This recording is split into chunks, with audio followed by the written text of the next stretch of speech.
Bonjour et bienvenue sur ma chaîne, nouvelle vidéo. Aujourd'hui je vais parler voyage. On a projeté de partir en Angleterre et faire aussi l'Écosse. Donc c'est un beau voyage qui s'annonce pour nous et les enfants ont très hâte d'y aller. Mais avant de s'y rendre, il y a tout un tas de préparatifs à faire. Et c'est de ça dont je vais vous parler aujourd'hui. Parce que partir comme ça en Angleterre, eh bien ça se fait avec un certain nombre de conditions. Et donc je vais vous parler de tout ça. Et bien sûr, quand on part en vacances comme ça, il faut préparer et surtout repérer sur Google Maps les endroits qu'on veut visiter, ainsi que les aires au camping ou séjourner pendant la nuit. Moi, je pars avec des enfants, donc j'ai toujours besoin comme ça de préparer à l'avance et de savoir à peu près où je vais aller. Donc ça, c'est vraiment très important. Donc je vais vous montrer d'ailleurs sur la carte un petit peu les endroits qu'on souhaite visiter. L'une des premières choses que j'ai faites, c'est de m'abonner à Caravan and Motorhome Club. Ce qui permet, donc c'est une carte, en vous abonnant à Caravan and Motorhome Club, eh bien ça vous permet d'avoir un certain nombre d'avantages. Déjà, il y a souvent des préinscriptions, des choses comme ça qu'il faut faire avant, qui coûtent à peu près 8 livres. Et bien là, normalement, vous êtes quitte de tout ça, donc c'est 8 euros, enfin 8 livres en moins à payer.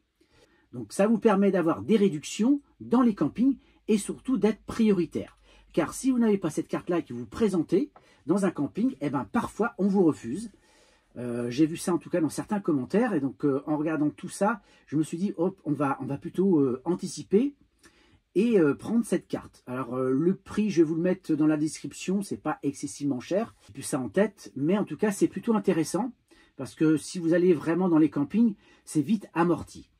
De plus, l'application, en tout cas via l'application, vous pouvez également, choisir votre traversée en bateau. Et ça, c'est pas mal. Donc, vous allez sur l'application, vous choisissez le nombre de passagers, le véhicule, la taille du véhicule, la compagnie. Ensuite, le point de départ, point d'arrivée pour la traversée.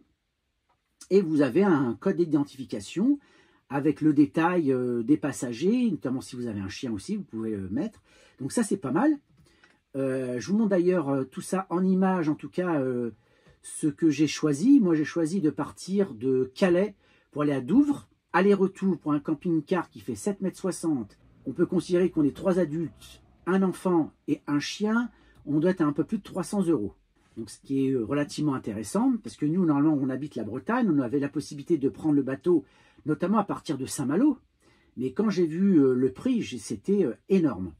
Donc, c'était quand même plus intéressant, tant pis, de faire la route jusqu'à Calais. Mais en tous les cas, en termes de tarifs, c'était plus intéressant d'aller jusqu'à Calais, donc de faire la route, que de prendre le bateau à partir de Saint-Malo. Financièrement, il n'y avait pas photo. Si vous allez en Angleterre, certainement vous allez visiter Londres. C'est vraiment un incontournable, et non compte bien y aller. Par contre, Londres, c'est pas simple. Pour s'y rendre, pour les campings, etc. D'abord, il faut penser à inscrire son véhicule sur le site EPC PLC. Il y a un formulaire d'inscription des véhicules dans la zone à très faible émission, ULEZ, et la zone à faible émission, LEZ.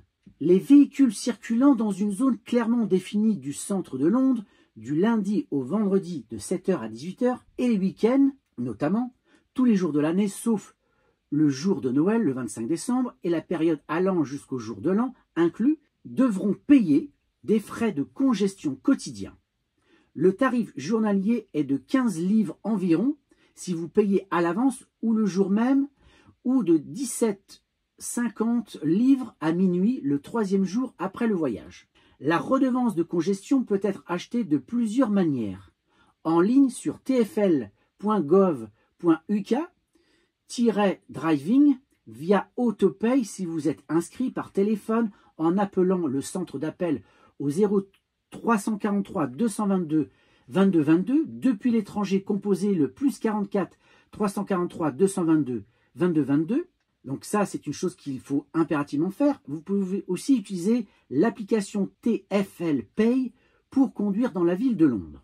À Londres, si vous utilisez les transports, il y a 2 types de cartes. Et là, on va aller un peu plus dans le détail parce que c'est pas simple. En effet, à Londres, il y a différentes façons d'utiliser les transports et notamment des cartes. Il y a l'Oyster Card de Londres. Je vais vous expliquer ce que c'est et comment ça marche. Donc si tu viens à Londres, tu auras besoin de la Oyster Card, cette carte que tu pourras utiliser pour prendre les transports publics dans toute la zone métropolitaine. aussi bien dans le métro que dans le bus ou le tram. Un autre avantage offert par cette carte, c'est que tu n'auras pas à acheter de tickets car tout fonctionne avec le solde que tu disposeras sur la Oyster Card. Il faudra donc que tu penses à recharger la carte pour ne pas te retrouver avec un solde égal à 0 à un moment qui ne serait pas très opportun pour toi. Alors comment obtenir cette carte? Elle peut s'obtenir dans chaque station de métro ou de train de Londres. Il faut payer un acompte de 5 livres qui te sera remboursé si tu rends la carte. Ce qui est cool, c'est qu'il te rembourse en espèces ce qui reste comme solde sur ta carte. Donc tu peux l'obtenir en te présentant à n'importe quelle machine automatique de la station et tu n'as pas besoin de te rendre à un guichet. Alors pour recharger cette carte, c'est assez simple. Évidemment, si tu utilises le solde de ta carte pour voyager, celui-ci s'épuisera et tu devras donc la recharger. Le processus de rechargement est pratiquement le même que celui de l'achat. Tu vas à une station de train ou de métro et tu recharges ta carte à l'une des machines qui s'y trouvent. Pour recharger ta carte, tu peux utiliser aussi bien une carte bancaire que de l'argent en liquide. La seule chose qui pourrait changer si tu choisis d'utiliser une méthode plutôt qu'une autre, c'est que si tu rends la Oyster en ayant utilisé plus d'une méthode de rechargement, l'argent qui te reste sur ta carte à la fin de son utilisation te sera rendu en chèque. Un très gros avantage qui a été instauré dernièrement, c'est que tu peux enregistrer ta carte sur le site internet pour pouvoir recharger ton solde en ligne et même mettre en place un service de recharge automatique si ton solde descend en dessous de la limite que tu auras précisée. La carte se rechargera toute seule avec la quantité que tu auras également définie. Ainsi, si quelqu'un te vole ta carte, ils pourront te rembourser l'argent qu'il te reste sur ta carte. Alors comment l'utiliser? Pour que tu puisses voyager en transport en commun avec cette carte, tu dois passer celle-ci sur le lecteur jaune qui est disposé à l'entrée des stations de métro. Quand tu sors, tu dois également la passer sur ce lecteur afin qu'il puisse calculer le montant total de ton trajet. Surtout, n'oublie pas de faire cela.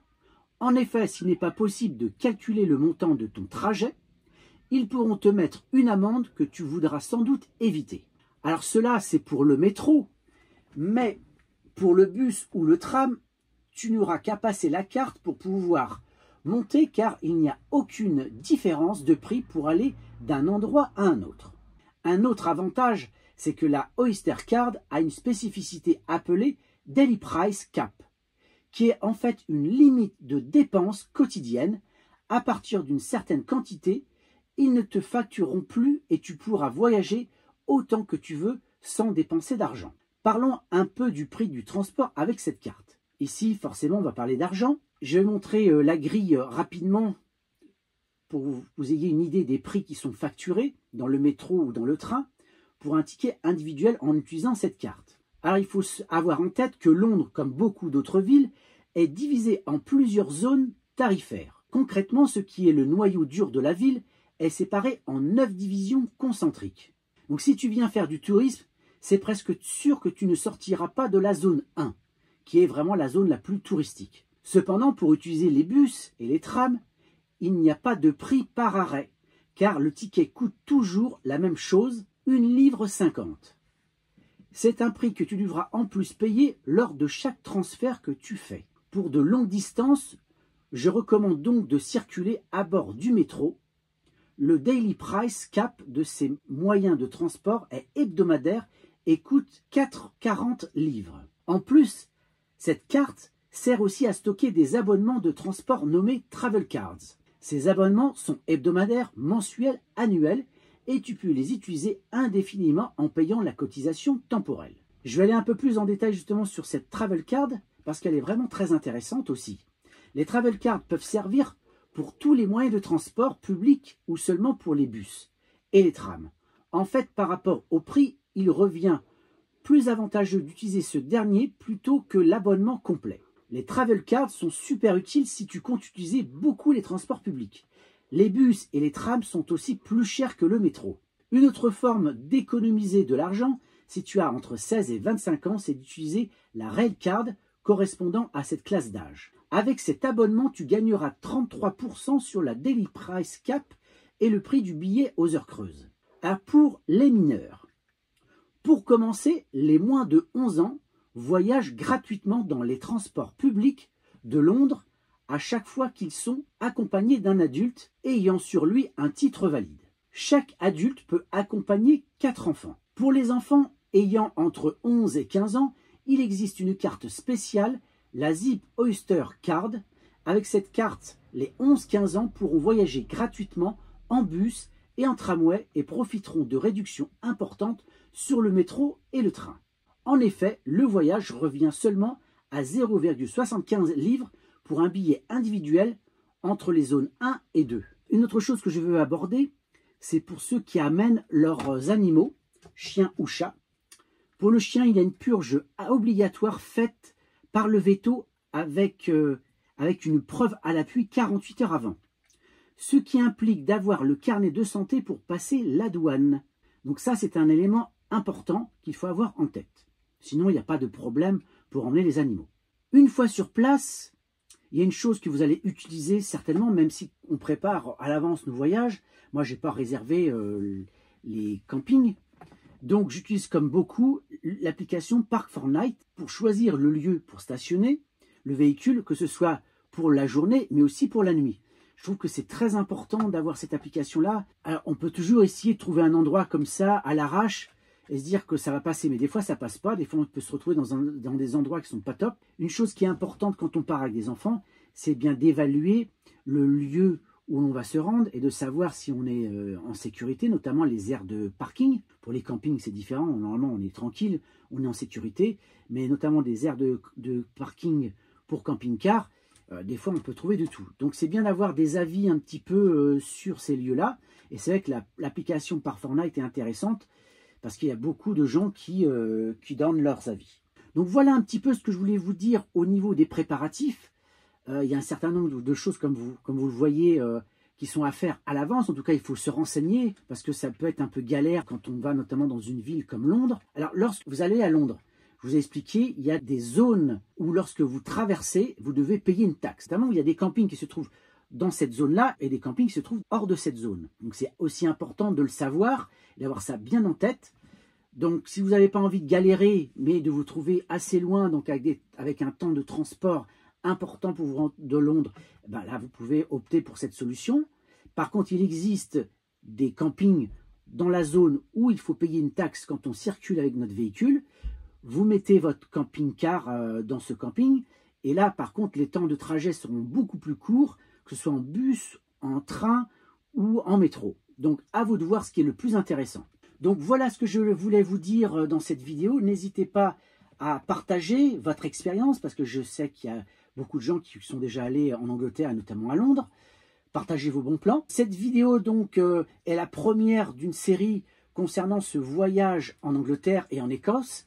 Donc, abonnez-vous, c'est important. Je vous dis à très bientôt. Au revoir.